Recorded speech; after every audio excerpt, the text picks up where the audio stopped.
Ladies and gentlemen, the crowd favorite from South Florida, Mark Winning Picks Lawrence. And now, let's get it on! Against the spread, Winning Picks with Mark Lawrence.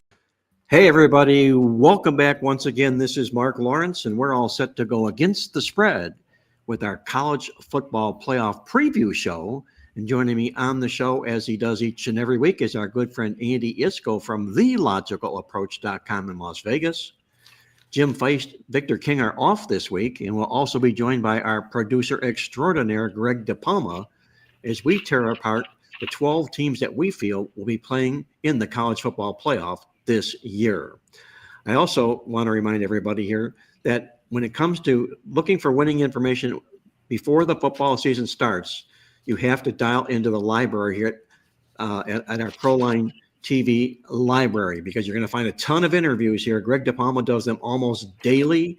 He's got a lot of great in-depth on everything that he does. He also, at the end of every interview that he does, he also shares with you predictions on all those teams that he's talking about from the interviewee that he's talking to.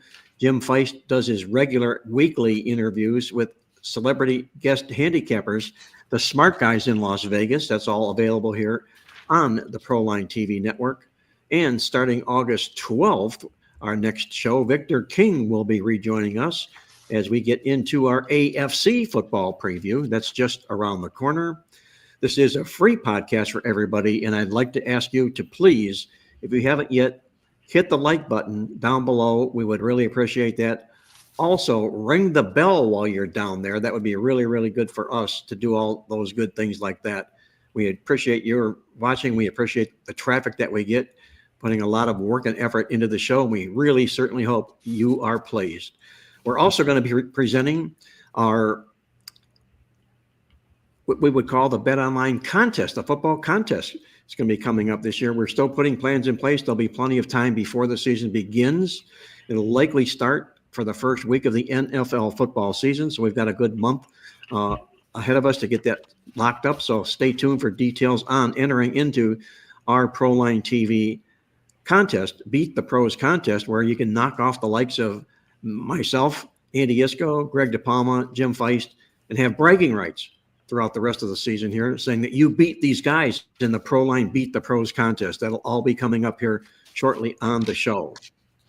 And with that, like I said, I asked you to please hit the like button, ring the bell, and subscribe if you haven't done so yet already. We would greatly appreciate all your help if you can do just that.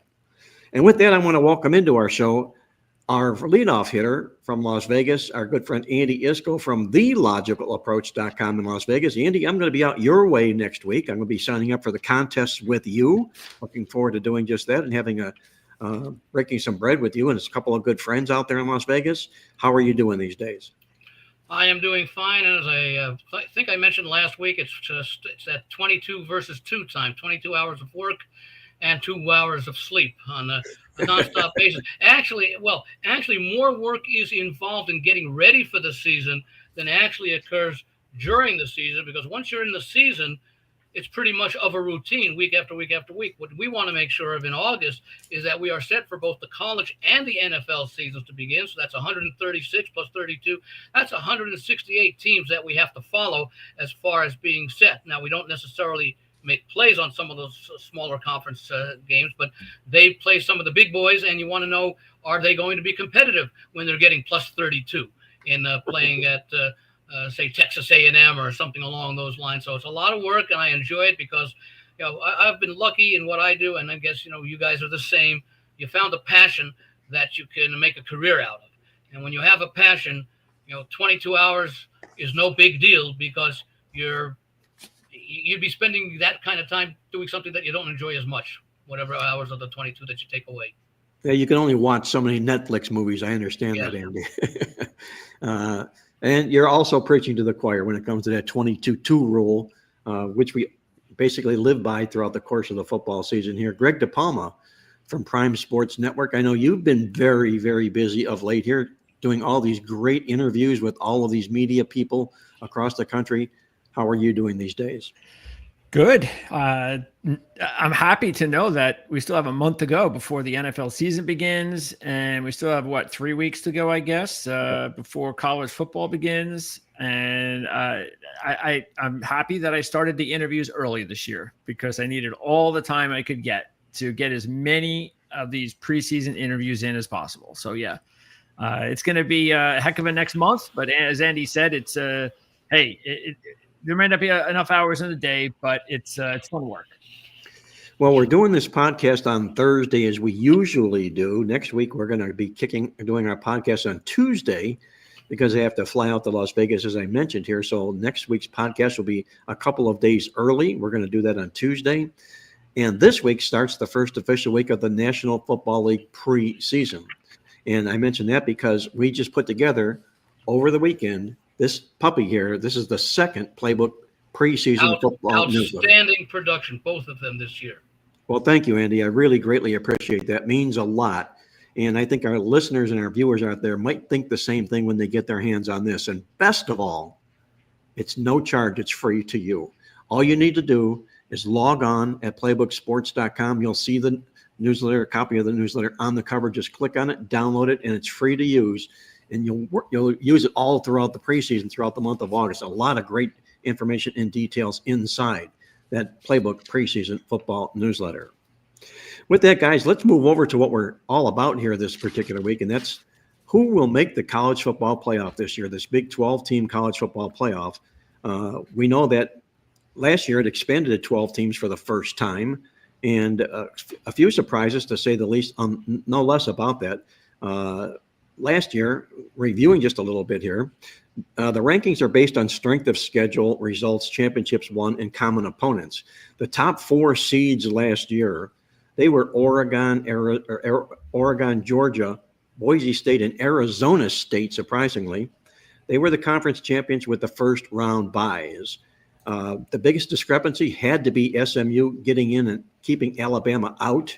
A lot of people argued about that. Alabama had the much tougher schedule, but they lost to some unranked teams, Vanderbilt and Oklahoma, to be precise, and it kept them home during the playoffs. Last year also marked the first time for that 12-team playoff and included the 5 highest-ranked conference champions, with at least one team from the group of 5 and the next 7 highest-ranked teams. The top 4 conference champions all received the byes. The first rounds were played at home on home. Excuse me, Mark, I have one question. Yes. How did Arizona State, champion of the Big 12, rank higher than Boise State? Well, because I think, Andy, lost to Oregon, maybe that close loss to Oregon for Boise. Quality of competition. Oregon wasn't. Oregon was a Big Ten champion, unquestionably. Right. Yes. No, but they were one of the top. They were one of the top 4 seeds. Yes, you had Oregon. You had the Big Ten, the ACC. And who was the other champion in there? Boise and Arizona State were conference champions. Yeah, Georgia, Oregon, Boise State, and Arizona State. Arizona State so Clemson was the one that was left out. So maybe that's what I said. How did Clemson or Arizona State, who got one of the top 4 seats, right? How did they rank ahead of Boise? I believe it may have been more losses for the one team for Clemson, I believe, as opposed to Arizona State. But I do know that when Arizona State got in, it caused all kinds of turmoil inside of the pairings here. It left Ohio State as the number 8 seed in the playoffs, which was absolutely ridiculous. We knew that going in. How could they be the 8 seed? Arizona State, a number 1 seed.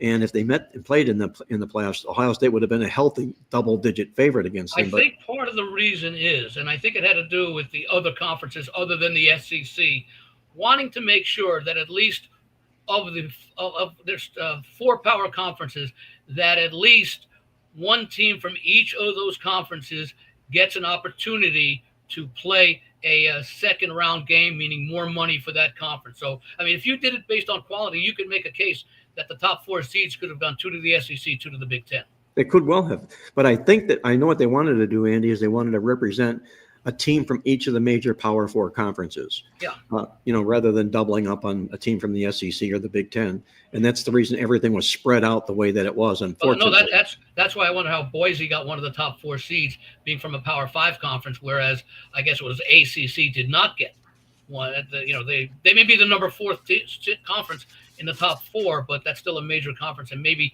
that was part of the criticism of Boise getting a number 4 seed, going to a group of 5 conference, as opposed to we're going to give the group of 5 conferences at least one representative each year, but not necessarily in the top 4, because I don't know that the strength of the group of 5 schedule, even if that conference champion has more, the Power 5 conference has more losses, is that the group of 5 representative schedule, in this case Boise State, is better than any of the teams that get the number 1 seeds for the other Power 4 conferences.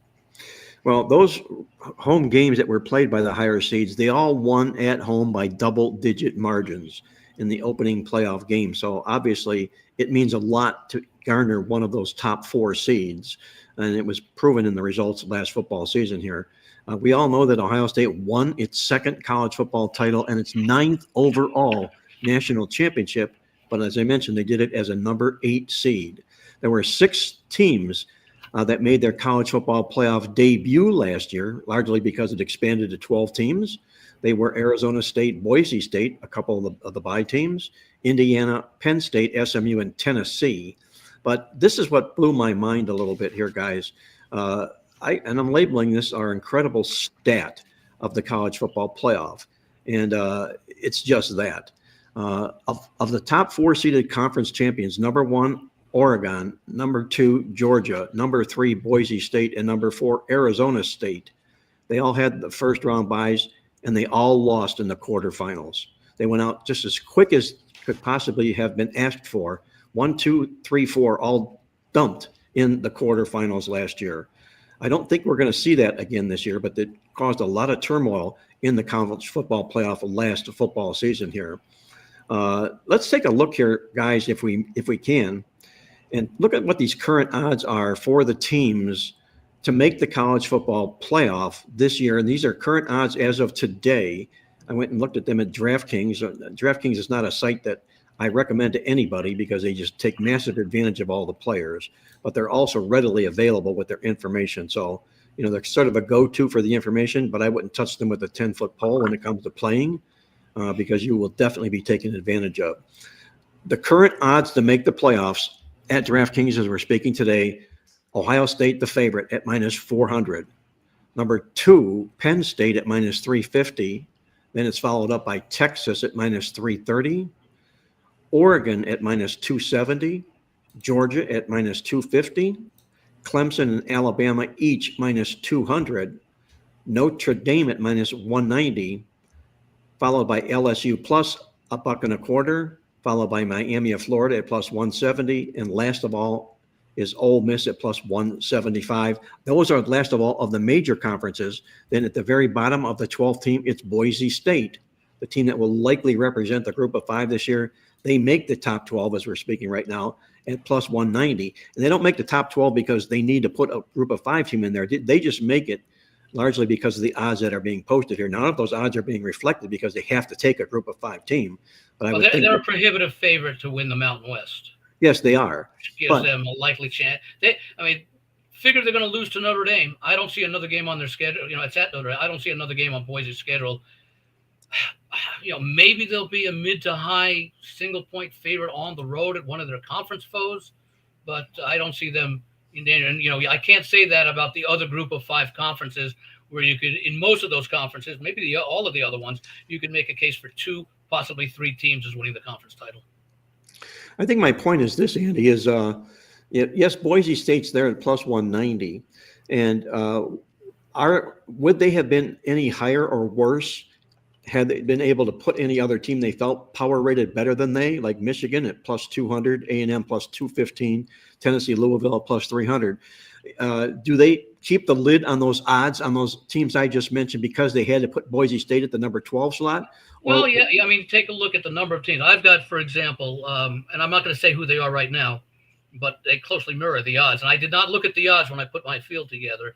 I've got one ACC. I've got one Big 12. I've got 3 Big 10. I've got 5 SEC. So that's 10 of the 12. And then Boise would be the other one, and Notre Dame, of course, the independent. So, yes, I would think that that may have affected the odds. If Boise were not going to be included there, maybe one of the SEC teams that you have listed in the also eligibles would get in there. So we have to have a group of 5 team in this playoff. Yeah. And because we do, it's obviously the odds-on favorite being Boise State right now. Let me say this, in our Playbook Football Preview Guide magazine, where when we go to press, we make our predictions a little bit early, but we deal with the cards we have. And these are the 12 teams that I predicted that would be the top 12 ranked teams, at least starting the football season. If these stay true and they made the playoffs, these would be those 12 teams. Number 1, Ohio State. Number 2, Alabama. Number 3, Texas, followed by Clemson. Number 4, Georgia. Number 5, Penn State 6, Oregon 7, Ole Miss 8, Notre Dame 9, LSU 10, Miami of Florida, a little bit of a surprise at 11, and Tennessee number 12. Now, those are purely by strength of team, not so much that we had to put a group of 5 team in our top 12, because that's not what that was all about when we did just that. But I think there's an argument going on here. And Greg, let me ask you this. We have perhaps the best opening week game in college football history. When Ohio State plays host to Texas, and number 2 ranked Ohio State Buckeyes playing the top ranked number 1 seed Texas Longhorns. What a great opening week matchup that is. Do you feel that the loser of that football game, will it inhibit their chances, or it doesn't not even matter? No, doesn't matter at all. These are the new days of college football. If anything, it'll be a plus. You want to have these games now on your schedule.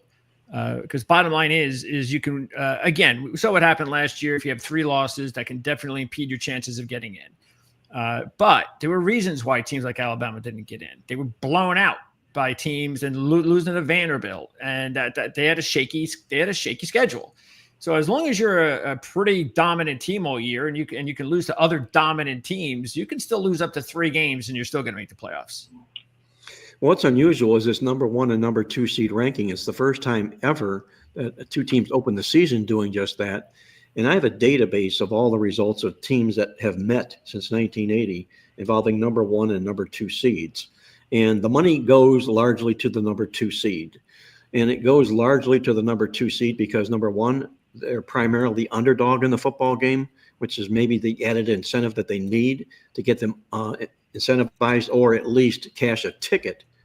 But in regular season matchups of number 1 and number 2, because the majority of these 1 and 2 matchups are largely in postseason bowl games, but when they're regular season matchups of number 1 and number 2, the visiting team, it's only happened 6 times, but the visiting team has won all 6 football games. Wow. Yes, that's pretty strong. So take Texas. By the way, you know what I find odd about those top 12 odds? What's no that? No Big 12 representative is in there. That's a great observation, Andy. When I was putting them together, I thought exactly the same thing. Where is the Big 12? My goodness. It looks like obviously going to be another down year. And in fact, you have to go down to Kansas State, 12, 13, 14. Number 16 is the closest. Kansas State comes in at plus 350. And they're not even a lead pipe Where's finish. Texas Tech? Because that's the team that I have coming. Number 18, okay? And, I'm a little bit surprised that Kansas State is priced a little bit more chalkier than Texas Tech is. And I agree with you. I think, Texas Tech is the team to beat, I believe, in the Big 12 this year. And if they do what they're projected to do, they could crash the party very easily. They could well be one of those teams. So, Andy, let me ask you this question here. Now we've laid out the field. We've laid out the odds. What's the first thing you're going to look at if you're betting any of these teams before the season begins? Well, I believe I have, 8 or 9. I think I have 3 or 4 differences. I do not have Miami in the field. I do not have, what's the other one that I have in there? I think a couple of others. You have Ole Miss in the field? I don't have Ole Miss in the field. I do have A&M in the field. Well, Texas Tech. There's no Big 12 representative in there, so clearly I have one in there, and I'm trying to remember the other one. But my distribution. I have Clemson from the ACC, which is in there, one of the favorites. I've got Texas Tech, which is not a favorite, but I have them as my favorite in the Big 12. I have Boise as the group of 5. I've got 3 Big 10 teams, and they're the ones you would expect: Ohio State, Penn State, and Oregon. I have 5 from the SEC, and I got Alabama, I got Georgia, I've got LSU. I think those are in there, and I've got Texas, but I also have Texas A&M. And then, of course, Notre Dame. Well, nice little bit of a list there. Kind of matches. So I might take the ones that they're listed, not using these odds, but let's say ones I use here, Circa and Westgate, to make the field. If I'm looking at the couple to replace the ones that you have with Ole Miss, Miami, and no Big 12 rep, I might take a look at Texas Tech to be the team I would play, because the Big 12 has to get somebody to get in there. And then again, I don't have Ole Miss, so maybe I would bet A&M, who you have on the also eligible list. And as far as Miami being replaced, I think that I forget who I took out for that one as well. But that's the way that I would look for it. As far as looking at these odds that you have, I would think, Boise State at plus 190, because we know there's going to be a group of 5 representatives, and you take a look at Boise State and their schedule. I mentioned the only game I see on their schedule that they could lose, will be expected to lose, and probably will lose, it's just a question by what margin, is the game at Notre Dame. So I think Boise State to make the playoffs is at plus 190 is very generous, if you believe, as I do, they will not lose elsewhere along the way. I think the gap between Boise State and what is a very mediocre Mountain West Conference this year may be better than last year. By the way, I will mention one total wins play. I played UNLV under 8.5 wins, laying minus 110. I think it's up a little bit as far as the bid goes. They also play at Notre Dame. I think they play at Notre Dame at some point during the season, but and they actually opened up as a 1-point favorite over UCLA at a game here at Allegiant on the first Saturday in September 6th. And I like UCLA in that game, but I do not. In order for me to lose my over 8.5, I have to find not 3 losses not 4 losses on the schedule. I have to find 9 wins, and I don't know that I can do that. Yeah, actually, I have to find 8 wins. I'm sorry, I have to find 8 wins because I've already got Notre Dame locked in there as a loss for UNLV. So, Greg, let me ask you this question. We're talking about Boise State, and we're almost handing them the crown for the group of 5, but it's never a given. And there are other suspects out there. And by the way, Mark, I heard you with Ken last night, and you made a compelling case, or at least a historical case, against Boise this year. Well, yeah, Boise State. The Mountain West Championship. Yes. They've won the Mountain West Championship 2 years in a row. No team has ever won the Mountain West Championship 3 years in a row. So that's going to be working against them in their favor here. They'll be highly targeted this football season here again. And we all know, yes, they've had 27 winning seasons in a row, but just a winning season isn't going to get them in here. They're going to have to be champions to get in here. Yeah. Champions, and they're going to be champions. At the very least, they can't afford a loss other than Notre Dame. And if they don't lose other than Notre Dame, that means they're going to be undefeated in conference play. And they'll be exposed at that point. And they'll be a big favorite in the conference championship. So, Greg, let me ask you, if it isn't Boise State that comes out of the group of 5, what other team would you consider edging Boise State out to make the party? The top team would probably be James Madison. And that is because they also have 2 really good non-conference opponents on their schedule. They're playing at Louisville, and they're playing at Liberty. And we all know Liberty is supposed to be the crowned Conference USA champ, best team there.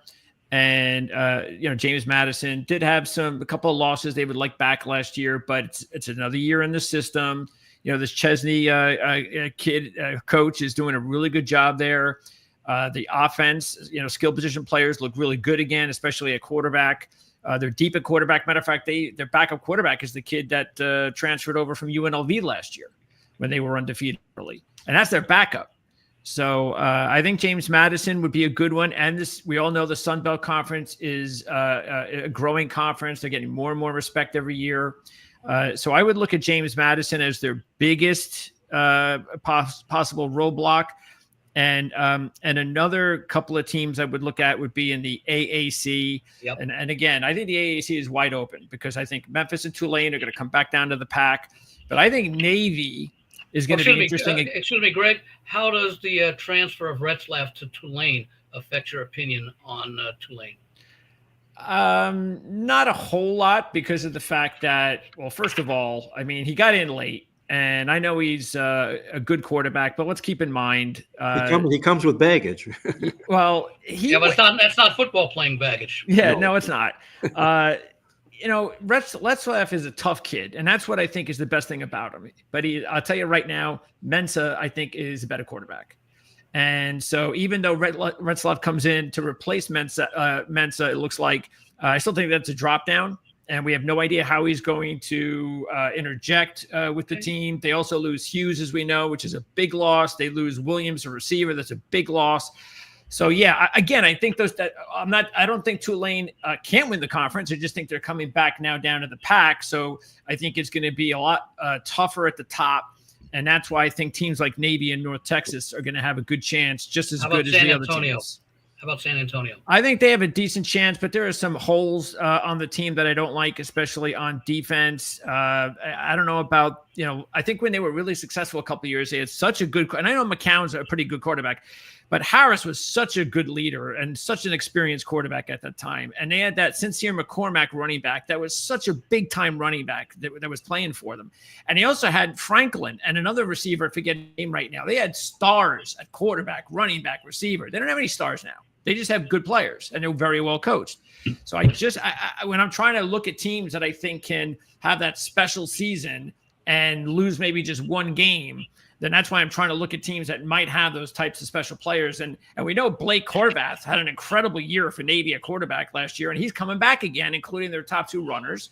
And they will probably be undefeated when they play at Notre Dame late in the season because they do not have a tough schedule early on. Their schedule was tough over the last 4 games of the season, starting at Notre Dame. So they also what have happens Army what's that? They also have Army to play at the end of the year. At the end of the season. And they also at Memphis. And so Memphis, Yeah, so they have that. All of their toughest games are after they start 8-0. So that's what I'm saying. Let me ask you the question this way, Greg. Let's assume that Navy's only loss is to Notre Dame, and they beat that tough field the rest of the year. And so you take a look at their schedule and say both Navy and Boise have only one loss, and it's both to Notre Dame. Would you choose Navy perhaps because maybe it's a bit more difficult schedule in the AAC than Boise plays in the Mountain West? It would appear so to me. Now, again, I think a lot of it's going to depend on also look at what happened to Army last year.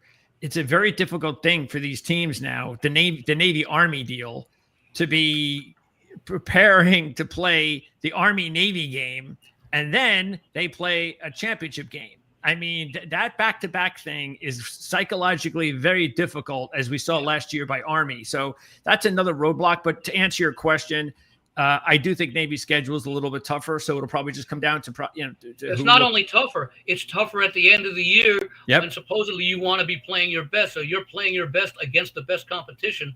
I think that's also a positive in the. But here's the thing, and this is why I think the polls politically really screw teams, because we all know Boise State's ranked where they are right now as the top Group of 5 team. That means that any other team like Navy would have to race up the polls and somehow pass Boise State, because we know, we know they're gonna. Let's say they lose to Notre Dame, like we think they will. Unless they get blown out, they're not going to get damaged with their poll seeding, so they're just going to stay where they are. And for a team like a Navy or any other team in the Group of 5 to somehow get close to them and then pass them, it makes it very difficult, which gives Boise State a really big edge, because they'd be saying to themselves, "Hey, we had a good encounter with Notre Dame. We've been ranked the top Group of 5 team all year.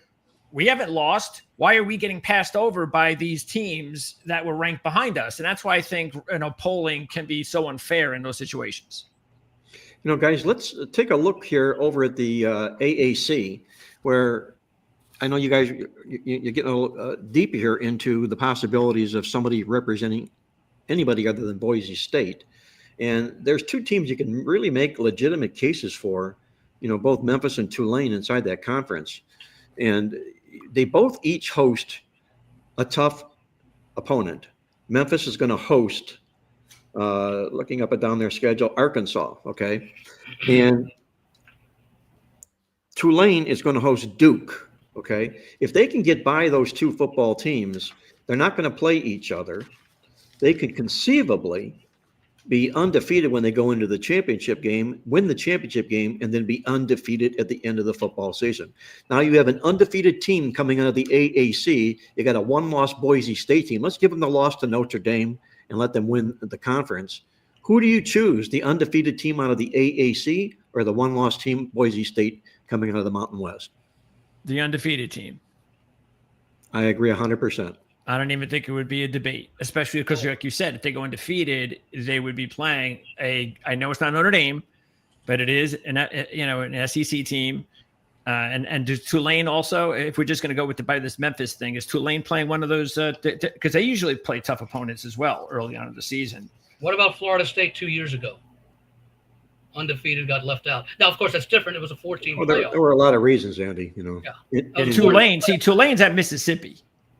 So if they were somehow, just imagine. I mean, that's not even a debate. But I like how good do you think Memphis one's an easier one. How good do you think Ole Miss will be as far as taking time to replace Jackson Dart at the start of the season? I think it's going to be tough. I mean, it's incredible the amount of young quarterbacks that are going to be playing this season for all of these top programs. Nobody has any idea how these kids are going to perform. Nobody. We could all make these predictions and say, yeah, this, that, and the other thing. But you make a great point, Andy. I mean, you go from Jackson Dart to this kid who, all right, is a good high school player, top recruit type guy, has a lot you like about him, but you have no idea how he's going to play. See, that's the reason why I really think Michigan has a chance to be better than people think, because out of all of the young quarterbacks out there, Bryce Underwood, all you got to do is take a look at Bryce Underwood's tape. I mean, this kid is just amazing. This kid is not going to fail. This kid is the next great quarterback at Michigan. And so that's why I feel a lot more comfortable saying that. Every other player you look at, there's a lot of talent. You think they could, maybe they'll have a really inspiring season, but you don't know. By the way, let me correct something I said earlier about UNLV and their season win total under 8.5. They don't play at Notre Dame. The game that I think they lose almost certainly, because we don't know with Mullen coming in, he may work his magic like Barry Odom did, is at Boise, conference favorite. Well, Greg, you mentioned Underwood at Michigan, and I think he's going to be the big catalyst for the football team. And he is not lacking confidence, that's for sure. They asked him when he came in there about what he liked taking over the program there and what he expected. He said a couple of Heismans and at least one natty, okay? Yes. I think he's been taking Charles Woodson lessons. Yeah. Yes, he is. Yes, he is. Sure, he was recruited by Charles too. So yeah, that was a late recruit switch too. So that again, I haven't seen a quarterback like this at Michigan. Even JJ did not look like Bryce Underwood coming out of college. Look, Michigan, there's a lot to like about them. But again, I think the big reason why I think they have a shot is also because of Oregon and Ohio State. Lost so much talent. It was unreal the amount of players that those two programs lost to the NFL. And as much as I understand the transfer portal today brings all these new fresh faces there, it's not the same. You just can't tell me that Ohio State and Oregon are just going to pick things off where they left off last year and be this top 5 national championship team. Maybe they will by the end of the season, but they certainly aren't going to be that way for at least a couple of months. Well, it used to always be plug and play with these big programs when they lost a lot of good players, but that was back in the days when they had to recruit replacements and not raid transfer portals to bring them in. So now they've got the luxury of both. Go ahead. I'm sorry. No, I was at South Point last night for a great prime rib dinner and picked up one of the prop sheets that they have, which is interesting. And I'm actually going to have a secondary prop to suggest that someplace. Was that at the Silverton, Andy, you were at? No, this was at South Point. Oh, South Point. Okay, sorry. South Point. And they've done this like for the basketball champions. They did it for the football last year in a different way. No, it was last year for the NCAA football title. They had, I think it was Ohio State and Georgia versus the field. You could bet one or the other. Well, now what they have is which conference will have the 2026 college football national champion. And this, I guess, was put up recently because these odds, they were put up the 4th of August. So that's just a few days ago. The SEC is the quote unquote top choice at plus 135. The Big Ten is plus 140. ACC, so you're talking Clemson, Miami, most likely 10-1. Big 12, any number of teams, 15-1. And then the field is basically anybody else. So you put Boise, you get your one representative from, you're basically betting Boise as at the field, but you get everybody else. So if you think Boise could win, which is different than making the playoffs, 10-1 on the field, which is everybody else. But that's basically, Boise, they're the team expected to come out. I see Greg is putting up, I guess, some of the minor conferences as well: the American, the Sun Belt, the Mountain West, and the I think it's 3 independents this year. I would like to see a prop, and Mark, you will appreciate this one, being from Ohio. Will Ohio State beat Michigan this year? That would be a season-long prop, and they would adjust the odds as the season goes on. I forget how many in a row it's been, but it's been quite a number, 3 or 4 in a row, I believe. And the game is at Michigan, of course, Thanksgiving weekend, and it's the end of the regular season for both Michigan and Ohio State, and it doesn't matter if either of them is playing in the Big Ten championship next week, although in theory it just be playing for the right to play in a Big Ten championship. This game means everything to both teams, and certainly after Michigan's years of domination, Ohio State's years of domination, Michigan's had the upper hand, and that's been the one criticism of if there's one game that Ryan Day has to win this year, it's against Michigan. Well, I agree. It's been 4 years in a row, and put the shoe on the other foot. If it happened to Michigan going down 4 times in a row to Ohio State, there would have been a coaching change, and there really was. Unless you're Jim Harbaugh. Yeah, I agree. He came that close to getting fired. He did. He came that close to getting. Even Jim Harbaugh came that close to getting fired. That was for the off the field thing, right? That was the scouting. No, they were actually, they were not in a good space, especially during the COVID season. It was ugly. There was talks about Michigan was trying to get out of the Ohio State game because they would have lost that game like 70-0 if they played during COVID. So he was that close to getting canned. Yeah, it was 5 years in a row before the COVID that Ohio State took Michigan out. Yeah. So that'll make any head coach squirm. Well, that'll tell something for the quality seniors on the Ohio State team this year, their last opportunity. 5th-year seniors. Well, I was alluding to begin. By the way, if they're ever going to be anything like 5th-year seniors on elite teams anymore. Well, I do see some super seniors still out there. Unfortunately, not too many of them amongst the big boys, the power conferences, because oftentimes they opt out and go to the National Football League. But there are a few super seniors at the Group of 5 level, and it would do a person wise to be able to scout those guys out to see if they're going to be of help to those teams, because that's where they'll probably succeed at the Group of 5 level as opposed to with the Power 5 conference. My question here about Ohio State is this. It said that when you lose all this talent and everything, you just plug and play, you replace. Now they all go to the transfer portal, but still, Ohio State still ranks very, very high in recruiting. They were number 4 class this year in overall recruiting. They're not going to ever fall back recruiting-wise, so they're still going to bring in some 4- and 5-star players, which is going to meld well, with the transfer portal people that they have. So I think what I'm getting to is, does the recruit ranking matter much anymore when it comes to college football with the transfer portal being wide open as it is? Well, that and the NIL. So you wonder how many people will stay, for example, at an Ohio State or a Georgia if they are going to be where they'll have most likely, but not necessarily, certainly not like it was in years in the past, make it into the NFL because of visibility.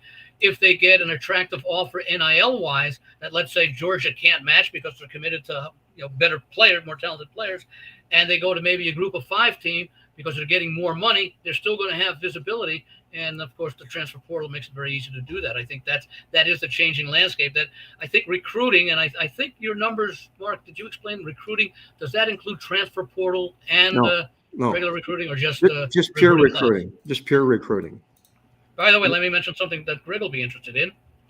And that is to make the college football playoff, James Madison plus 1,200, 12 to 1. If James Madison gets that group of 6 bid, that might not be a bad play. And what, Boise was 2 to 1? Boise, yeah, plus 190. 190, okay. I'm trying to see if there are any other group of 5. How about Navy? What's Navy? Navy is not listed. Liberty is listed at 15 to 1. What about Tulane, Andy? Tulane is listed at 13 to 2, 6.5 to 1. UNLV 12 to 1. San Antonio is 12 to 1.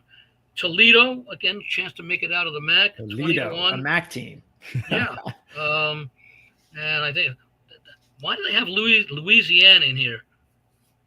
But they're 20 to 1. I didn't know that they were. I didn't think they were going to be. Wow. But, okay. Liberty was the one I had a little thought on. I had got to go back and take a look at their schedule, but they've built a nice program over the 3 or 4 years that they've been up there. Well, guys, let's get down to it. Let's create a Final Four here. The 4 teams you think are going to make it to the college football championship semifinal and final round games this football season here. Greg, I'm going to start off with you. Who do you think arrives to the college football semifinal this year? Okay. Let's see. I'm going to go ahead and actually put one team from each conference except the Big 12, because I'm going to substitute Notre Dame for Arizona State. And I am picking Arizona State to win the Big 12 again. I'm going to take Notre Dame, Penn State, Alabama, and Clemson. Let me mark this down here. Notre Dame, Penn State, Alabama, and Clemson? Yes. Okay.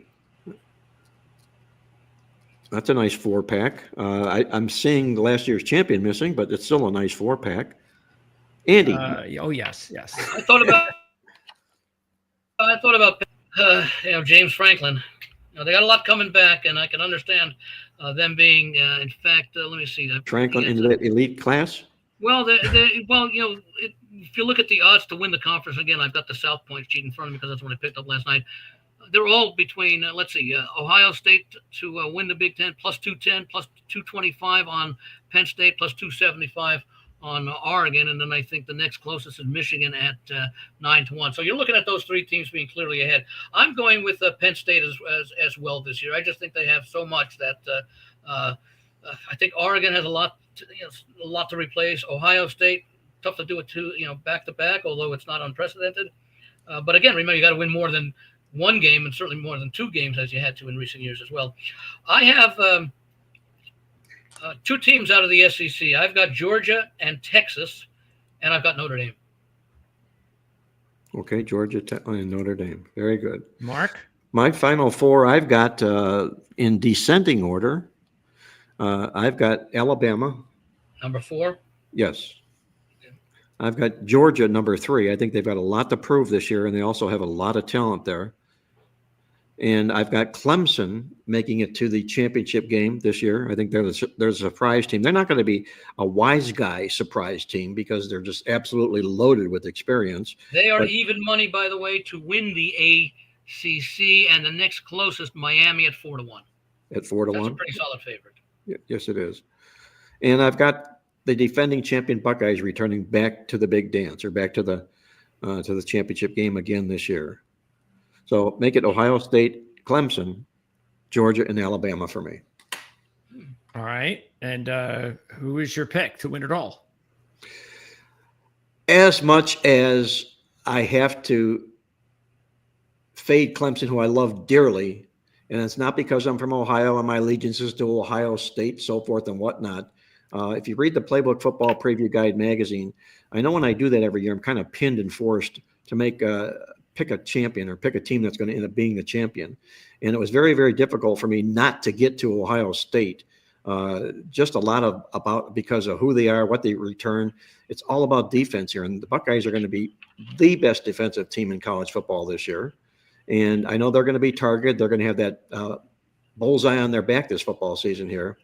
But Ryan Day, you look at his record here, one of the top defenses in the country, 254.9 yards a game.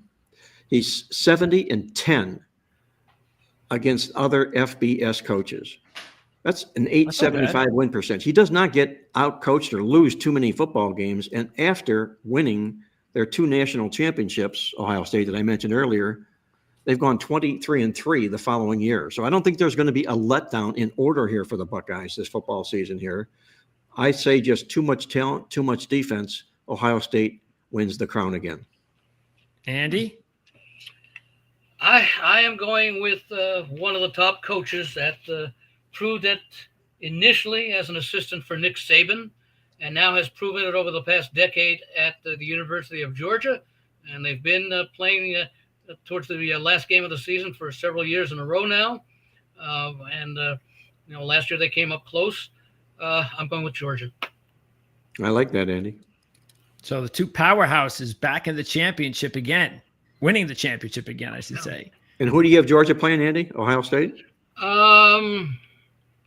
I think probably the way the seeding goes, I would have Georgia playing Texas. Georgia and Texas.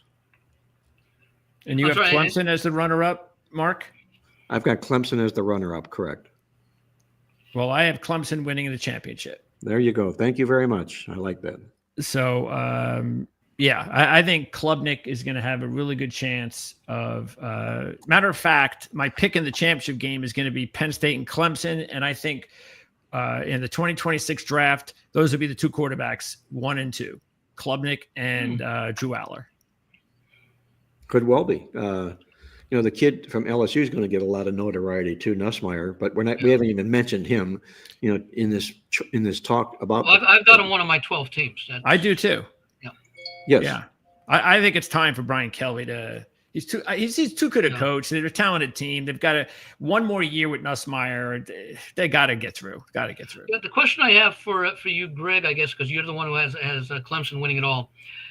Of the teams that make it to the championship, the SEC and the Big Ten, they play such brutal schedules throughout the season. Clemson playing in the ACC, well, we said they're the clear favorite, even money to win, and Miami 4-1. Then you got Louisville and SMU as the only other teams under double digits. Clemson does not play as tough a conference schedule week in and week out, hurt them when they have to play, let's say, 2, possibly 3 games against elite competition compared to the other teams that we've mentioned as far as Final Four teams. Yeah, there's no Miami of Florida on their schedule. They'll probably likely, if they do meet them, in the championship game. Yeah, possibly. Yeah. Exactly. And that would probably be good for them too. But I think I would look at it as I think whoever they play in the first round will be a fallible type of good team. And I think they're more than capable. So I think what it'll be is that progression of, look, we played LSU to start the season. We all know we just both have LSU in the playoffs. So that's a really good team to match up with. They got a couple of good teams on the schedule. They're at Louisville. They're at South Carolina. Those are not easy games. At Georgia Tech, not like these big teams. I get that. But I think because it'll be a gradual thing. And we all know Dabo knows how to coach. That's another big thing. And to have one of the best quarterbacks in college football on your side is another reason why I really like Clemson. And I'll tell you right now, the only reason I'm picking Clemson over Penn State is coaching. Coaching, yeah. If I think Dabo has to go up against James Franklin, I got no problem picking Dabo to win that one. Let me say this, guys. I mentioned Alabama, and we haven't talked a lot about them this year. They had the disappointing season with DeBoer in his first year. But it wasn't that bad of a season. It was just so many high expectations for that football program. Still won 9 football games. What I like about them is the way they handled things statistically last year. They were a 411-yard offense, a top 10 defense, and this is a neat stat here, that Alabama has averaged 34 points on offense and allowed 17 points on defense last football season. If Alabama can score 34 points in every game this year, they're 112-0.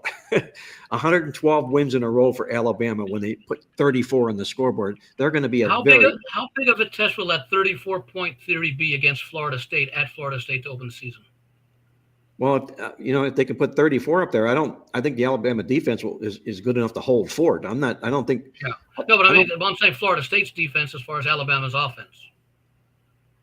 Yeah, I get you. But, again, we've got a coach here that has really got a massive chip on his shoulder from last football season here.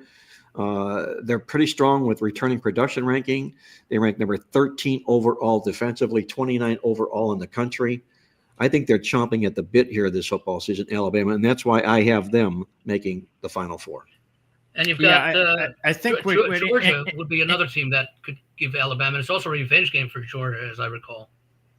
Yeah, and Andy, I think your point is well taken only in week one because of the fact that even though Sheridan is another one of these young new quarterbacks, he at least has a little bit of experience being in college for a few years. So he doesn't have experience as a full season starter, but he's just another one of these quarterbacks that this is, hey, there could be some pressure on you. You're a big favorite. Everybody's expecting you to play well. And just like the NFL, the college is no different. Those first games of the season, you're not in sync. You're not playing your best football. So, yeah, I could see Alabama in a situation where it's a lot lower scoring than it would be if it was at the end of the season against Florida State. Andy, look at Florida State last year. I mean, they were next to pathetic. I mean, two wins speaks for that entire season was a letdown from what happened the year before. I think there was that carryover.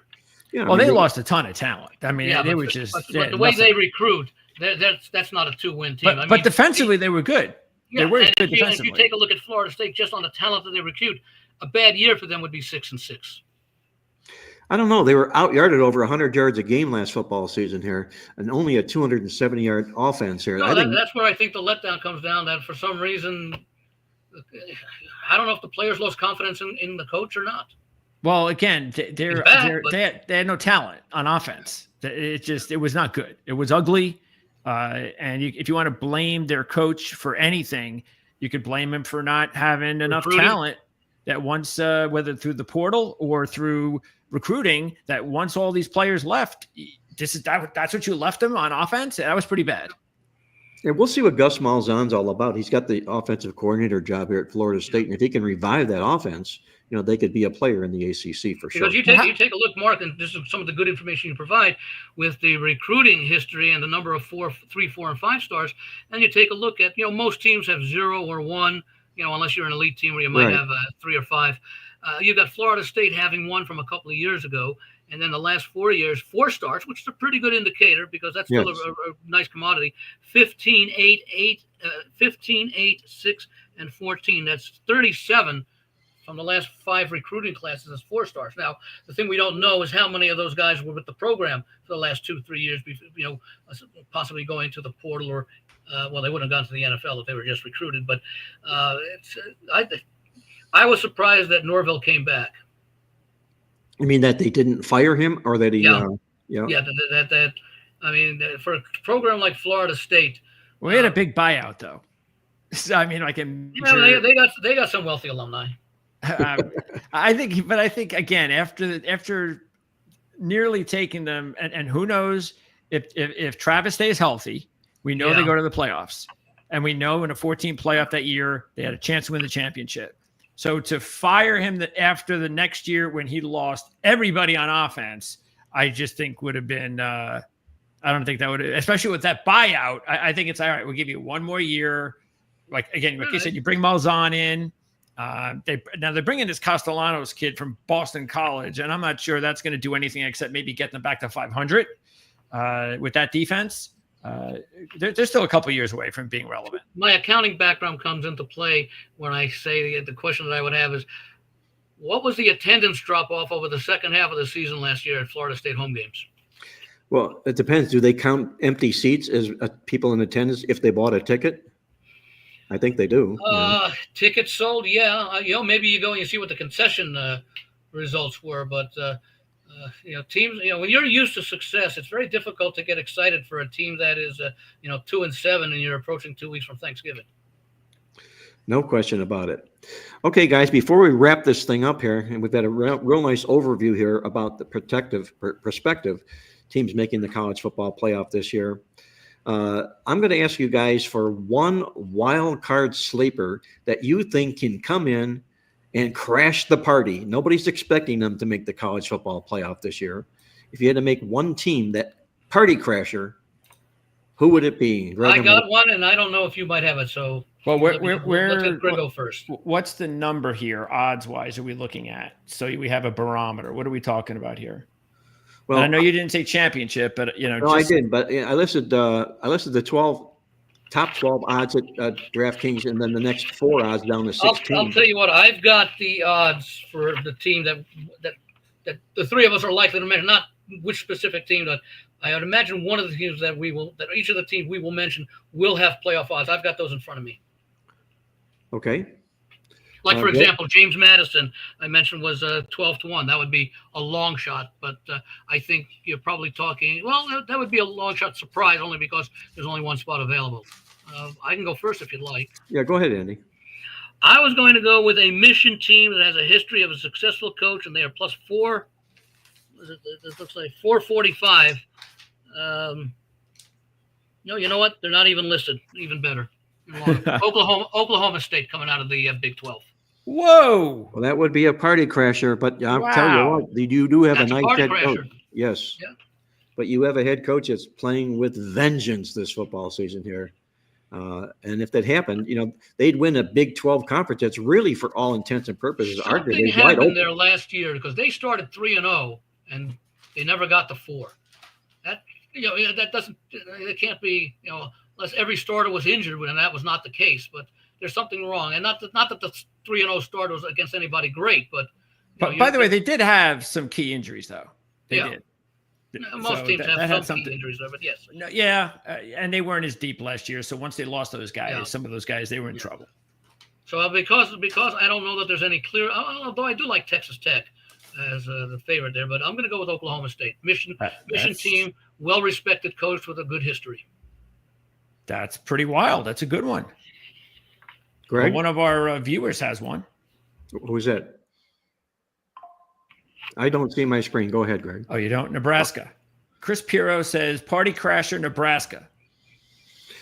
Well, I like his thinking. I like the way he thinks. The problem is he's got to forge through out of that Big Ten conference, which might be a little salty doing that. If he was in the old Big 12, I'd be all behind that. Well, by the way, I think when you're talking about party crashers, you would not have anybody in the list of the top 12 that you already have in from before, and maybe the 5 also eligibles that you added. So yes, exactly. That's why it seemed like Nebraska, like Michigan, I think is listed, and Kansas State, I think, are listed as additional teams. Although Kansas State theoretically could be there because we don't have any Big 12 representative. But Michigan would not be a party crasher because you've got them listed with like the 6th or with the 13th or 14th best odds. Correct. Yeah, we want a team that's not in the top 16. So I like Nebraska. I like them too. But it's not as bold as your Oklahoma State, Andy. No, that's gutsy. I would say. Greg, who are you looking at? Who's your party crasher? I'll give you one. And I probably have like 10, so I'll give you one. So you'll like this one. Vanderbilt. Oh, I don't know. That's neck and neck with Oklahoma State. I was just going to say that's That's what I'm saying. You'll like that. You're going to go Oklahoma State. I'm going to double down, and I'm going Vanderbilt. I'll tell you what. If they can offer a college football exacta for the national championship, that thing would pay 4 figures to 1. No, we just said the playoffs. Just get into the playoffs. That's all we need. Yes. Well, how would still play the parlay of those two? Parlay playoffs. Yes, it would. Yeah. Yes, it would. Well, how do you see them getting there, Greg? We know they're not going to win the SEC. We're pretty sure they're not. But they have to be awfully close to do just that, to get mentioned. Knock off a couple of major coach, great quarterback. That helps. And really, if you look at it, they've upgraded. They're coming into the season, and just about every position on the team is the best it's been since Clark Lee has been head coach. Yeah. So this is by far his best team. He's got a stud college quarterback to go to, the leader among men. Again, like you said, well coached. They've got the confidence from last year that they can do it. So why not? Why not? Because keep in mind too, not only did they upset Alabama, but I think they lost to Texas by 3. They had a couple other games against good teams that I think Missouri went to overtime, maybe. So they were that close to winning a few other really big games, and they're a better team this year. So Vanderbilt. That's why I can't believe they're 5.5 on the win total. We'll find out about Vanderbilt in week 2, where they go to Virginia Tech. and Tech is playing with revenge from last year. Sure. That's what got Vanderbilt off to the really confident start. Yeah, what really killed Vanderbilt last year was after they had that good couple of games start, they had a really bad loss to Georgia State. Yeah. Okay, guys, I'm gonna throw one out there. It's not going to be quite an Oklahoma State or quite a Vanderbilt, but I'm going to go to a conference that I think is open if you exclude the obvious favorite, and the obvious favorite doesn't get there and gets tripped up. This is a football team that really improved a lot last football season here. They've got a great quarterback coming back here this year. And who knows, if they get into the party, what could happen? I'm going to say South Carolina. Oh, okay. Ooh, interesting. Yeah. That's not quite as brash as Oklahoma State, Vanderbilt. It's probably, I'd say, on a par with Nebraska, maybe, as far as a wild card pick. Yeah. Yeah, they're right there in the middle. Because, hey, they almost made it last year. That was the debate. Yeah. Was, well, shouldn't South Carolina get in? Should Alabama get in? Well, Alabama, I think they beat South Carolina, and that's where they thought they had the edge there. But that's how close it was. And I don't think South Carolina is as talented as this year. That's the problem. They've got some key guys on defense they've lost. But when you bring a quarterback that is that talented to the table, and, Beamer's done a really nice job as a head coach. He really has. He has. They've won a lot of big games over the last several seasons. October 25th, they meet in South Carolina. If you find a team that is a nondescript team, maybe South Carolina might not be nondescript, but I don't think they're in amongst the guys with the muscle shirts in the SEC. But if you can find a team that has a quarterback that could potentially be in the Heisman Trophy race, and he's in that Heisman Trophy race, he's in there for a reason, because he's done a lot of good things. He's physically capable. He's put up big numbers.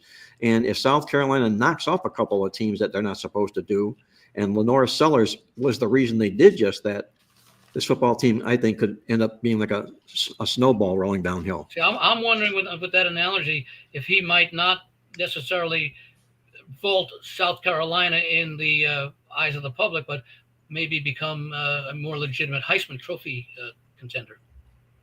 Oh, yeah. I mean, I don't know what the way he does. Yeah, they'd have to have a game early, probably, because it seems like a lot of these Heisman winners, usually they get off to these really good starts with this big game in September. It blows everybody away, and they're on the national scene.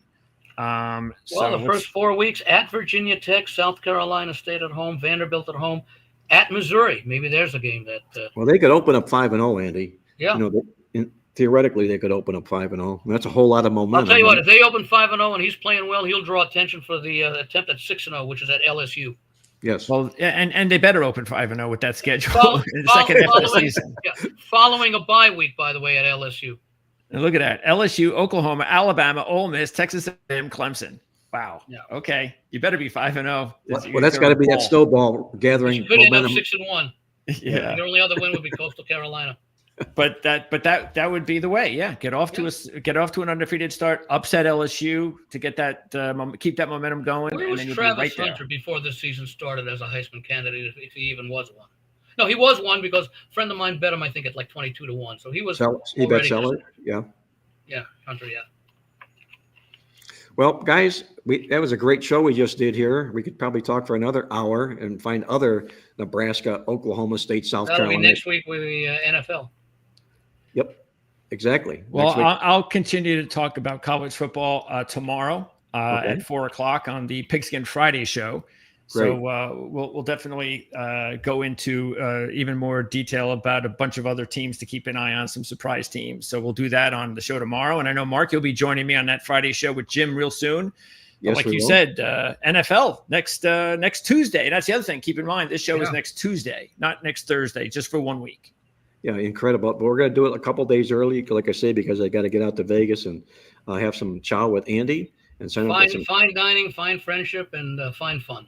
And we got to do a lot of contest making when we're out there as well, Andy. So, by the way, I got a request from, I think, one of the listeners. Will you be having the regular Wise Guys contest this year? We're having the regular Wise Guys contest this year, correct. the thing of it is, and I'll forewarn everybody, we'd always do in the Playbook newsletter is we would print 10 of the selections of 10 of the 50 Wise Guys in the newsletter. It's not going to be that way this year. It's only going to be available in a Wise Guy contest report. But the Wise Guy contest will be running this football season here. Last year, I'm really kind of proud to say that, while I didn't do any good, but that's me personally, and just throw that out the window. I don't mean to comment on that. A fellow who tied with Andy Isco as the Wise Guy champion happened to be a fellow who works in my office. And it was unbelievable. I mean, to see him go toe-to-toe with Andy coming down the stretch, it's like, oh, my God. I seem to think we had pretty good records for, I think it was the best bets or something like that. Yeah, I mean, you guys, I think you tied up just about every category. Yeah, it was really, really, really a great contest, and it come right down to the end. And well, I have a question for you. Yes. You said there's going to be a contest with all the listeners and viewers and all that they can enter. Yes. Here there's going to be space in the Playbook newsletter. Will the results of the weekly standings or results? Yeah, we will probably plug that in the newsletter. We'll plug our ProLine TV contest. We'll plug that in the newsletter. I don't know in what format. We'll get together with Greg and Jim and decide exactly what the best way to do that is. But we'll keep everybody abreast on that. And I think maybe we'll have like a section 2 that puts the standings for just the ProLine TV guys, because they're going to be competing for a prize. We haven't determined the cash amount yet, but there will be a cash prize just for the top ProLine,